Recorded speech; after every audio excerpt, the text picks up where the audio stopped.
ব্যবসা বাণিজ্যের বিশ্লেষণ নিয়ে ডিবিসি নিউজের নিয়মিত আয়োজন ইসলামী ব্যাংক টালিখাতায় স্বাগত জানাচ্ছি। আপনাদের সাথে আছি আমি রিফাত নোভা। বিশ্ব অর্থনীতি যে পরিস্থিতি, বাংলাদেশের পণ্য প্রতিযোগিতার সক্ষমতা ধরে রাখতে হলে উৎপাদন খরচ সীমার মধ্যে রাখতে হবে। ব্যাংক ঋণের সুদের হার বেশি হলে তা সম্ভব নয়, তাই ঋণের সীমা 14% এর বেশি না করার অনুরোধ জানিয়েছেন এফবিসিসিআই ও বিজিএমইএ। বলছে সুদের হার বৃদ্ধি করা হলে ব্যবসার খরচ বেড়ে যাবে এবং স্থানীয় শিল্প ক্ষতিগ্রস্ত হবে। এসব কিছু নিয়েই আমাদের আজকের আলোচনার বিষয়, ব্যাংক সুদের বাড়তি হারে বাণিজ্যের কি হবে। এবং আজ আলোচনার জন্য আমাদের সঙ্গে দুজন অতিথি যুক্ত আছেন। আমাদের সাথে যুক্ত আছেন বিজিএমই এর সাবেক ভাইস প্রেসিডেন্ট মোহাম্মদ নাসির, এবং একই সাথে আমাদের সাথে যুক্ত আছেন ঢাকা বিশ্ববিদ্যালয়ের ডেভেলপমেন্ট স্টাডিজের অধ্যাপক ডক্টর আবু ইউসুফ। আপনাদের দুজনকে আসলে স্বাগত জানাচ্ছি আজকের টালিখাতায়। প্রথমেই আমি আসলে একটু যেতে চাচ্ছি মোহাম্মদ আবু নাসেরের কাছে। আপনার কাছে একটি বিষয় জানতে চাচ্ছি। এফবিসিসি এবং বিজিএমইর নেতারা কিন্তু বাংলাদেশ ব্যাংকে গিয়েছিলেন, বিজিএমইর ব্যবসায়ীরা, এবং সেখানে গিয়ে তারা 14% যেন ঋণের সুদ হার রাখা না হয় এই বিষয়টি তারা তুলে ধরেছেন, এবং আমরা দেখেছি এই বিষয়টি নিয়ে আসলে তারা বেশ উদ্বিগ্ন ব্যবসায়ীরা।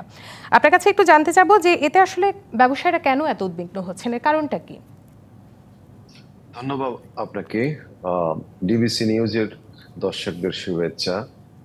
আসলে আপনি দেখেন, একটা কঠিন সময় কিন্তু আমরা অতিক্রম করছি। সারা পৃথিবীতে প্রত্যেকটা জায়গায় যুদ্ধ চলছে। ইউক্রেন রাশিয়া যুদ্ধ চলছে, ইসরায়েল ফিলিস্তিন যুদ্ধ চলছে, হুতিদের আক্রমণের কারণে রেড সিতে আমাদের জাহাজ যেতে পারছে না, অনেক দূর ঘুরে কিন্তু ডেস্টিনেশনে পৌঁছতে হচ্ছে। সবকিছুর কস্টিং কিন্তু বেড়েই চলেছে।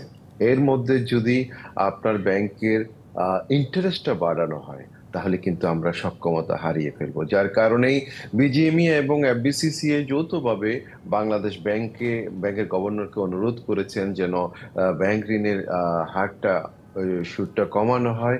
কারণ এই দেশেই আমরা দেখতে পাচ্ছি যে আমরা একটা বড় সমস্যার মধ্যে আছি। আমাদের ডলার সংকট আছে। আমাদের এখন কিন্তু এক্সপোর্ট যদি কমে যায়, তাহলে এটা আরো কিন্তু সিরিয়াসলি আমাদেরকে এফেক্ট করবে। আমাদের রিজার্ভ কিন্তু কমে যাচ্ছে। আমাদের ব্যালেন্স অফ পেমেন্ট, আমরা সবাই, বাংলাদেশ কিন্তু আমদানি নির্ভর একটা দেশ। আমাদের অনেক কিছু ইম্পোর্ট করতে হয়। ইম্পোর্ট করতে হলে আমাদের ডলারের প্রয়োজন হয়। এই ডলারটা আসবে কোত্থেকে? আমরা যে রপ্তানি করি, রপ্তানির মাধ্যমে, এবং আমাদের প্রবাসী ভাইয়েরা যারা বিদেশে বিভিন্ন কষ্ট করে আপনার রেমিটেন্স পাঠান, তাদের মাধ্যমেই কিন্তু আমাদের ডলারটা বাংলাদেশে আসে।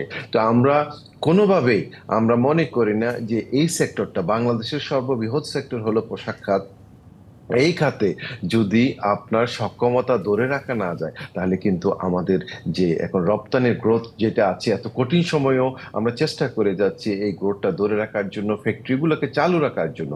কিন্তু এভাবে যদি ইউটিলিটির বিলগুলি বাড়ানো হয়, এভাবে রেট অফ ইন্টারেস্ট বাড়ানো হয়, তাহলে কিন্তু আমরা সক্ষমতা হারিয়ে ফেলবো। আস্তে আস্তে আমাদের ফ্যাক্টরিগুলি বন্ধ হওয়ার পর্যায়ে চলে যাবে। সেই জন্য যৌক্তিকভাবে এফবিসিসিআই এবং বিজিএমই আবেদন করেছে যেন ব্যাংক ইন্টারেস্টের হারটা কমানো হয়। জি, আপনাকে ধন্যবাদ জানাচ্ছি। এবং আপনি যে বিষয়টি বলেছেন, আসলে রপ্তানির উপরে একটি প্রভাব পড়বে এবং একই সাথে ডলারের যে দাম বৃদ্ধির বিষয়টিও আপনি এখানে অত্যন্ত সুন্দরভাবে তুলে ধরেছেন।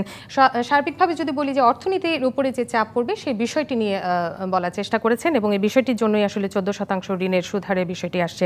তো সেক্ষেত্রে অর্থনীতির উপরে কি প্রভাব পড়তে পারে, আবু ইউসুফ আপনার কাছে একটু যাব। এবং অর্থনীতির আসলে কি ধরনের প্রভাব পড়বে? তিনি বললেন যে রপ্তানির উপর একটি প্রভাব আসতে পারে। আবু ইউসুফ। জি, ধন্যবাদ।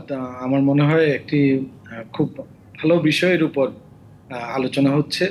আসলে আমাদের চিন্তা করতে হবে যে ব্যবসায়ের খরচটা, আপনারা যদি দেখেন যে কস্ট অফ ডুইং বিজনেস, এটি হচ্ছে আমরা যদি ইন্টারন্যাশনালি কম্পেয়ার করি, আমাদের অনেক বেশি, যেটি হচ্ছে 168তম আমরা ওয়ার্ল্ডের মধ্যে। যদিও ওয়ার্ল্ড ব্যাংক এখন এই cost of doing business survey রিপোর্টটা পাবলিশ করে না, তারপরেও সরকারের পক্ষ থেকে কিন্তু নানামুখী উদ্যোগের কথা আমরা শুনেছি, এটাকে কিভাবে ডাবল ডিজিটে নিয়ে আসা, অর্থাৎ 100-র মধ্যে নিয়ে আসা। তো সেই জায়গাটা, যেমন ব্যাংক ঋণের সুদের হার, এটি একটি বিষয়। অন্যান্য জায়গাগুলো যেটি নাসির ভাই ভালোভাবে বলেছেন, যে ইউটিলিটি থেকে আরম্ভ করে অন্যান্য যে সমস্ত জায়গায় আছে, সব জায়গায় কিন্তু ব্যবসার খরচ, কারণ আপনি যদি ইন্টারন্যাশনাল মার্কেটে টিকে থাকতে হয় তাহলে অন্যদের সাথে কিন্তু আপনাকে প্রতিযোগিতা করে যে মার্কেট যেখানে আছে সেই মার্কেটটা আপনাকে রাখতে হবে, কম্পিটিটিভ করতে হবে। তো সেই জায়গাটা তো অবশ্যই এটিও ঠিক যে অনেকদিন থেকে যে ব্যাংক ঋণের সুদের হার যখন 6-9 এর মধ্যে আবদ্ধ ছিল, এটি বলা হচ্ছিল যে এটি অবশ্যই মার্কেটের উপর ছেড়ে দেওয়া উচিত এবং মার্কেটে সেখানে ব্যাংক ক্লায়েন্ট রিলেশনশিপের ভিত্তিতে সেটা সুদের হার কত হবে, যেখানে যদি ব্যাংক মনে করে যেখানে রিস্ক কম আছে সেখানে সুদের হার কম হবে, যেখানে রিস্ক বেশি হবে সেখানে সুদের হার বেশি হবে, সেটার কিন্তু একটা সুযোগ কিন্তু আছে। তারপরেও আমি মনে করি যে এমন কিছু করা উচিত হবে না যেটা ওনারা বিজিএমইএ থেকে যে বাংলাদেশ ব্যাংকের গভর্নরের কাছে যে প্রস্তাবটা দিয়েছেন যে 14% বেশি যাতে না হয়, আমি মনে করি যে অন্তত সেটা যদি মার্কেটে কম্পিটিটিভনেস ধরে রাখতে হয়, এই 14%ও কিন্তু বেশ একটা বড় ধরনের। বাট এটি হয়তো একটু চিন্তা করতে পারে বাংলাদেশ ব্যাংক। পাশাপাশি যেটি আমি বললাম যে বাজারের উপর যখন ছেড়ে দিয়েছে সেটা ব্যাংক ক্লায়েন্ট রিলেশনশিপের ভিত্তিতে সেটা কম বেশি হওয়ার কিন্তু সুযোগ আছে। সেটা ডিপেন্ড করবে সেই যিনি ঋণ গ্রহণ করবে ব্যাংক থেকে তার ব্যবসার ট্র্যাক রেকর্ড থেকে আরম্ভ করে তার অন্যান্য যে বিষয়গুলো আছে সেগুলোর উপর ডিপেন্ড করবে। আসলে আমরা দেখি আসলে ব্যবসা যদি করতে হয়, আমি একজন অর্থনীতির ছাত্র হিসেবে বুঝি যে ম্যাক্রো ইকোনমিক স্ট্যাবিলিটিটা খুবই জরুরি। আমাদের যে সামষ্টিক অর্থনৈতিক যে স্থিতিশীলতা, যেটি একসময় কিন্তু আমরা প্রাউড ফিল করতাম, ইভেন করোনাকালীন পিরিয়ডেও আমরা টিকেছিলাম, এর আগে কিন্তু ম্যাক্রো ইকোনমিক স্ট্যাবিলিটি ছিল বলে। তো সেই জায়গাটা এক্সটার্নাল শক প্লাস হচ্ছে রাশিয়া ইউক্রেন যুদ্ধ, পোস্ট কোভিড পিরিয়ড, বিভিন্ন কারণেই কিন্তু অর্থনীতি একটা চাপের মধ্যে আছে। তারপরে সেখানে যেইটুকু সরকারের হাতে যেই অস্ত্রগুলো আছে, যেই টুলসগুলো আছে, ম্যাক্রো ইকোনমিক টুলসগুলো আছে, সেইগুলো এমনভাবে ব্যবহার করা উচিত বা এমনভাবে আমাদের যেখানে খরচ কমানোর যদি সুযোগ থাকে, যেমন বিদ্যুৎ উৎপাদন খরচ, অনেক সময় কিন্তু আমরা বলে থাকি যে বিদ্যুৎ উৎপাদন খরচ, যেই খরচটা কমানোর কিন্তু সুযোগ আছে। যারা ধরেন বেসরকারি বিদ্যুৎ উৎপাদনকারী তাদের যেমন বলা হয়েছে যে বিদ্যুৎ উৎপাদন না করলেও ক্যাপাসিটি চার্জ দিতে হবে। তাহলে এই যে যেখানে যেখানে সরকারের অর্থাৎ এই সুযোগ খরচ কমানোরও যদি সুযোগ থাকে, সেই জায়গাগুলো আসলে বের করা উচিত যে কোন জায়গায় কম খরচ করা যায়।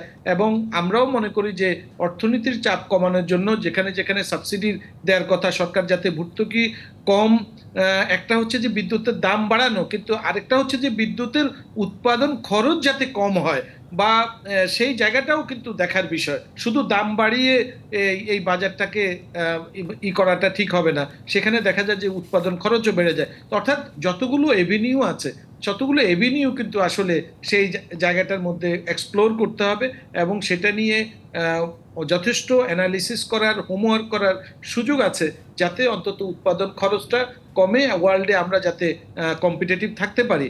এর একটা অন্যদিকেও কিন্তু তার একটা প্রভাব আছে, যেটাকে আমরা বলছি মূল্যস্ফীতির যে প্রকোপ আমরা গত বেশ কিছুদিন ধরে দেখছি, এটা কোনোভাবেই 9%-এর নিচে নামানো যাচ্ছে না। তার মানে এখানে বুঝতে হবে যে দুই ধরনের মূল্যস্ফীতির আমরা বলে থাকি, একটা হচ্ছে ডিমান্ড পুল ইনফ্লেশন আর একটা হচ্ছে কস্ট পুশ ইনফ্লেশন। তো এই ক্ষেত্রে দেখা যায় যে কস্ট পুশ ইনফ্লেশন অর্থাৎ উৎপাদন খরচ বাড়ার ফলে দেখা যাচ্ছে যে ইনফ্লেশনটা হয়। তারপরেও অর্থনীতির বাইরেও কিন্তু যেখানে ইনফ্লেশন কিন্তু বাড়ার ক্ষেত্রে অনেক কারণ থাকে, মনে করেন যে ট্রান্সপোর্ট কস্ট হয়তো যেরকম হওয়া উচিত, জায়গায় জায়গায় আমরা শুনে থাকি যে হয়তো চাঁদাবাজির কারণে সেখানে উৎপাদন খরচ বেড়ে যায়, অথবা জি আমরা আসলে এখানে আমি একটু বিষয় বলি। আপনি আসলে এখানে মূল্যস্ফীতির বিষয়টিও নিয়ে এসেছেন এবং সেদিন কিন্তু এফবিসিসি থেকে একটু বিষয় বলা হয়েছিল, এক্ষেত্রে বিভিন্ন খাতে বিনিয়োগ কমে যাবে। আবু ইউসুফ এবং মোহাম্মদ নাসির, আমরা আবারও আসবো আপনাদের সঙ্গে, কিন্তু আমাদের একটি বিরতিতে যেতে হচ্ছে। বিরতি নিচ্ছি। ব্যবসা বাণিজ্যের বিশ্লেষণ নিয়ে ডিবিসি নিউজের নিয়মিত আয়োজন ইসলামী ব্যাংক টালি খাতায়, সঙ্গে থাকুন। দর্শক, আবারও স্বাগত জানাচ্ছি ব্যবসা বাণিজ্যের বিশ্লেষণ নিয়ে ডিবিসি নিউজের নিয়মিত আয়োজন ইসলামিক ব্যাংক টালি খাতায়। আজকের আমাদের আলোচনার বিষয় ব্যাংক সুদের বাড়তি হারে বাণিজ্যের কি হবে। এবং আলোচনা করতে আজ আমাদের সঙ্গে দুজন অতিথি যুক্ত আছে। আপনারা যেমনটি দেখছিলেন, আজ আমাদের সাথে যুক্ত আছেন বিজিএমএ সাবেক ভাইস প্রেসিডেন্ট মোহাম্মদ নাসির এবং ঢাকা বিশ্ববিদ্যালয়ের ডেভেলপমেন্ট স্টাডিজের অধ্যাপক ডক্টর আবু ইউসুফ। আমরা আবু ইউসুফ আপনার সঙ্গে কথা বলছিলাম বিষয়টি নিয়ে। এখন আমি চলে যেতে চাই মোহাম্মদ নাসির আপনার কাছে, এবং আপনার কাছে এই মুহূর্তে আমার যে প্রশ্নটি রয়েছে 16 এবং 17%, 16 থেকে 18% আসলে আমরা বলতে পারি, এরকম একটি সুদের হার কিন্তু আসলে ছিল। তো এখন কেন অসুবিধা হচ্ছে এই 14%-এর উপরে উঠে যাওয়াটাকে কেন এখন আপনারা সমস্যা হিসেবে দেখছেন? না, 16 এবং 18% সুদের হারের কথা হচ্ছে, সেটা অনেক আগের বিষয়। এর পরবর্তীতে যেটা ইউসুফ ভাই বলেছেন, 6-9 মধ্যে কিন্তু ইন্টারেস্টটা বাংলাদেশ ব্যাংক থেকে ফিক্স করে দেওয়া হয়েছিল। এরপরও ব্যাংক ক্লায়েন্ট রিলেশনের মাধ্যমে অনেক ক্ষেত্রে হয়তো এটাকে কমানো বাড়ানো হয়েছে। এখানে একটা বিষয় আমি বলতে চাই, আমি যদিও অর্থনীতি ছাত্র না, তারপরও বলতে চাই, সেটা হচ্ছে আপনার ব্যাংক ক্লায়েন্ট যে সম্পর্ক, সেখানে ক্ষুদ্র মাঝারিরা কিন্তু বার্গেন করতে পারে না। বার্গেন করে বড় বড় ব্যবসায়ীরা, তারাই ব্যাংকের সাথে বার্গেনিং করে তাদের ব্যাংকের রেট অফ ইন্টারেস্টটা কমাতে পারে। কিন্তু যারা ক্ষুদ্র মাঝারি, তারা কখনো এই ব্যাংকের সাথে, ব্যাংক যা চাপিয়ে দিবে তা নিয়ে তাদেরকে কাজ করতে হবে। আরেকটা বিষয় এসছে, সেটা হলো মূল্যস্ফীতির বিষয়। আমরা সবাই স্বাভাবিকভাবে যেটা মনে করি যে ব্যাংকের রেট অফ ইন্টারেস্ট যখন বাড়বে তখন মূল্যস্ফীতি কমবে, কিন্তু অপরদিকে আরেকটা সমস্যা আছে, যখন আপনার এই ইন্টারেস্টটা বেড়ে যাবে, ইনভেস্টমেন্ট কমে যাবে। যখন একটা লোক কোনো কিছু করাই ছাড়া, আপনার কষ্ট করাই ছাড়া 11-12% ইন্টারেস্ট পাবে, ব্যাংকে এফডি রাখে, সে এত কষ্ট করবে কেন? ইনভেস্টমেন্ট করতে হবে কেন? সেই জায়গায় কিন্তু ইনভেস্টমেন্ট কমে যাবে। যার জন্য এমন একটা পর্যায়ে আপনার ব্যাংকের ইন্টারেস্টটাকে রাখা উচিত যেন সার্বিকভাবে দেশের অর্থনীতি কোনোভাবে ক্ষতিগ্রস্ত না হয়। বিশেষ করে আমাদের মতো যারা আমরা স্বল্পোন্নত দেশের থেকে, আমরা কিন্তু এখন মধ্য আয়ের দেশে আপনার প্রত্যাবর্তন করব খুব শীঘ্রই। আমাদের অনেক কিছু ক্যালকুলেশন করে আগাতে হবে, এবং সারা পৃথিবীর অর্থনীতি কিন্তু এখন টালমাটাল অবস্থায় আছে। আপনার স্যাংশন, পাল্টা স্যাংশন, যুদ্ধ, সবকিছু মিলিয়ে ভালো অবস্থায় কেউ নাই।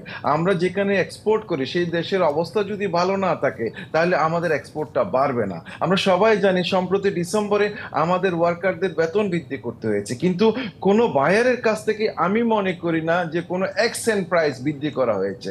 তারা আপনার এই প্রাইসটা বরঞ্চ কমানোর জন্য প্রতিনিয়ত প্রেসার করছে। তাহলে এই ইন্ডাস্ট্রিটা টিকে থাকবে কেমনে? সবকিছু যদি আপনার দাম বেড়ে যায়, আপনার ব্যাংকের রেট অফ ইন্টারেস্ট বেড়ে যায়, যদি ইউটিলিটি বেড়ে যায়, বিদ্যুৎ গ্যাসের দাম বেড়ে যায়, আমার প্রত্যেকটা জায়গায় যদি, আর সর্বোপরি এখন কাস্টমসের হয়রানি অসহ্য মাত্রায় ছাড়িয়ে গেছে বর্তমানে। আবু নাসির, এখানে আমি একটু আপনার বিষয়ে একটু আসি। এখানে আসলে আপনি বলেছেন বিভিন্ন বিষয় এনেছেন, এর আগেও স্যার এনেছিলেন মূল্যস্ফীতির বিষয়টি, ডলারের বিষয়টি এসেছে, এছাড়াও পারিপার্শ্বিক এবং বৈশ্বিক বিভিন্ন বিষয় এসেছে। সেক্ষেত্রে আবু ইউসুফ, আপনার কাছে আবার একটু যেতে চাই, ব্যবসায়ীদের যে এই যে উদ্বেগটা রয়েছে, এই উদ্বেগটাকে আপনি কিভাবে দেখছেন, একটু ছোট করে যদি বলেন। ব্যাংক ঋণের ক্ষেত্রে জি, ব্যবসায়ীরা যে উদ্বেগটা প্রকাশ করেছেন, এই বিষয়টিকে আসলে আপনারা কিভাবে দেখছেন? কারণ আপনি একটা জিনিস চিন্তা করতে হবে যে ঠিক আছে, আপনি বাজারের উপর সুদের হার ছেড়ে দিলেন, এটি অনেকদিন থেকেই বলা হচ্ছে মার্কেট ইকোনমিতে আপনি ছেড়ে দিবেন, যেটা উনি ঠিকই বলেছে। এই সুযোগটা নিয়ে দেখা যাবে যে যারা ঋণ সরবরাহ করছে তারা কিন্তু এই সুযোগটা নিয়ে দেখা যাবে যে হয়তো এমনভাবে আপনার সুদের হারটা নির্ধারণ করছে, সেখানে যেটা বলা হচ্ছে যে অনেকের যারা স্মল অ্যান্ড মিডিয়াম এন্টারপ্রাইজ, তাদের কিন্তু ওই বার্গেনিং এর সুযোগ থাকে না, যেটা চাপিয়ে দিবে তাদেরকে সেটাই নিতে হবে। সেক্ষেত্রে Bangladesh bank as a regulator হিসেবে তাদেরও কিন্তু একটা ভূমিকা আছে এখানে, কিন্তু মনিটর করা, যাতে আপনি বাজার ব্যবস্থাপনার মধ্যে যে বাজারের উপর ছেড়ে দিলেও সেখানেও কিন্তু একটা ওয়াচডগ হিসেবে কিন্তু রেগুলেটর কাজ করতে পারে, যে আসলে কিভাবে সেটাকে, এটা আমার মনে হয় একটু ভালো করে মনিটর করার একটা বিষয় কিন্তু আছে, যাতে আসলে যেটা বুঝতে পারলাম আপনি মনিটরিং এর বিষয়টিকে এখানে নিয়ে এসেছেন। মোহাম্মদ নাসির, আপনার কাছে ছোট্ট করে আরেকটি প্রশ্ন, খুবই ছোট্ট করে যদি একটু বলেন, ক্লায়েন্ট ব্যাংক রিলেশন এবং ব্যাংকের যে পারফরমেন্সের উপরে যে সুধার, এটাতে আসলে সমস্যাটা কোথায়? এই সুধার কেন সঠিক হবে না, বা কেন এই বিষয়টি নিয়ে বলছেন আপনারা? একটু ছোট করে। ছোটবেলায় একজন মুরব্বী বলেছিলেন, ব্যাংক হলো এমন একটা ছাতা, যতক্ষণ আপনার রোদ থাকবে আপনার মাথার উপর ছাতাটা ধরে রাখবে। যেই মাত্র বৃষ্টি শুরু হবে আপনার ব্যাংক কিন্তু ছাতাটা বন্ধ করে সে তার জায়গায় চলে যাবে। তো সেখানে যদি আপনি এই ব্যাংকের সাথে ক্লায়েন্টের যে কথাটা আমি বলেছি, ব্যাংক ততক্ষণ আপনার সাথে বার্গেনিং করতে পারবে একজন ক্লায়েন্ট যদি তার সক্ষমতা থাকে। ক্ষুদ্র মাঝারির সেই সক্ষমতা থাকে না এবং কখনো হয় না। বড় বড় যারা, তারা দেখবেন আমরা দেখতে পাচ্ছি অনেকের সুদ টোটালি মওকুফ হয়ে যাচ্ছে, যারা বড় বড় মানে স্টেক হোল্ডার রয়েছে তাদের মধ্যে। কিন্তু কোনো ক্ষুদ্র মাঝারির পক্ষে বার্গেনিং করে রেট অফ ইন্টারেস্ট কমিয়ে রাখা বা অন্য কোনো সুযোগ সুবিধা নেওয়া এটা কিন্তু সম্ভব হয় না। যার কারণে আমি কথাগুলি বলেছি যে আপনার ক্ষুদ্র মাঝারি বৃহৎ ইন্ডাস্ট্রি সবকিছু বাঁচানোর জন্য এমন একটা পর্যায়ে সুদ হার নির্ধারণ করা উচিত, ধরে রাখা উচিত, সেই যেখানে আমাদের অর্থনীতি ক্ষতিগ্রস্ত হবে না। কিন্তু সেক্ষেত্রে আবু ইউসুফ, আপনার কাছে যদি আবার একটু জিজ্ঞেস করি তার কথার প্রেক্ষিতে, যে উদ্যোক্তারা যে ঋণের যে সুদ সেটি নিয়ে বেশ চিন্তিত আমরা দেখেছি, কিন্তু আমানতকারীরা কিন্তু আমরা দেখলাম বেশ খুশি এই বিষয়ে। তো সেটি নিয়ে একজন অর্থনীতিবিদ হিসেবে আপনি কি বলবেন? না, এখন আসলে আমানতকারীদের বিষয়টা তো, যেটা ব্যবসা, আপনি যদি ট্রানজেকশন ইকোনমিতে যদি না হয় তাহলে কিন্তু সেই ইকোনমিটা মানে এক্সপান্ড করবে না। তো সেই জায়গাটাও দেখতে, আপনি যত বেশি বিনিয়োগটা কিন্তু খুব ইম্পর্টেন্ট, সেটা প্রাইভেট ইনভেস্টমেন্টের কথা বলেন বা অন্যান্য যে সমস্ত ফরেন ডিরেক্ট ইনভেস্টমেন্টের কথা বলেন, এই বিনিয়োগটা যাতে গতিশীল থাকে, সেটা যাতে চলতে থাকে, সেই জায়গায় কিন্তু অর্থনীতির যে এনাবলিং এনভায়রনমেন্ট আছে ম্যাক্রো ইকোনমিক, সেই এনভায়রনমেন্টটা কিন্তু থাকতে হবে। তো সেই দিক থেকে যত বেশি বিনিয়োগ হবে, যত বেশি ট্রানজ্যাকশন হবে, তত বেশি ইকোনমিতে সার্কুলার ইকোনমি হবে, তত বেশি আপনার ইকোনমিটা একটা ডাইনামিক পর্যায়ে থাকবে। তো সেক্ষেত্রে আমি মনে করি এটা নিয়ে এখনো চিন্তা ভাবনা করার সুযোগ আছে। আপনি দেখেন বিনিময় হার, বৈদেশিক মুদ্রার, এটা যদিও আমরা বলছি বাজারের উপর ছেড়ে দিচ্ছে, তা ফ্লেক্সিবল এক্সচেঞ্জ রেট, তারপরেও কিন্তু আপনি দেখেন রেগুলেটর কিন্তু এটাকে মোটামুটি ম্যানেজ করে রাখছে। যে তো এইখানেও কিন্তু আমার মনে করি যে এখানে ভাগ করে দেওয়ার একটা সুযোগ আছে, যে কোন জায়গায় এসএমইদের জন্য কি হবে বা কতটুকু পর্যন্ত যেতে পারবে, সেই জায়গাটাও কিন্তু একটু চিন্তা ভাবনা করার একটা বিষয় আছে, যে যাতে এমন পর্যায়ে না যায় অথবা ব্যাংক বা আর্থিক প্রতিষ্ঠানগুলো এমন কিছু করতে না পারে যেটি নাকি ব্যবসায়ীদের উপর। আসলে আমরা বুঝতে পেরেছি এবং সেই বিষয়টি নিয়ে হয়তো আরো আলোচনা হবে। ডক্টর আবু ইউসুফ এবং মোহাম্মদ নাসের, আপনাদের দুজনকেই ধন্যবাদ জানাচ্ছি, আপনারা এতক্ষণ আমাদের সঙ্গে ছিলেন। ধন্যবাদ। ধন্যবাদ। দর্শক, বিদায় নিতে হচ্ছে, আগামীতে আবারও দেখা হবে। ধন্যবাদ।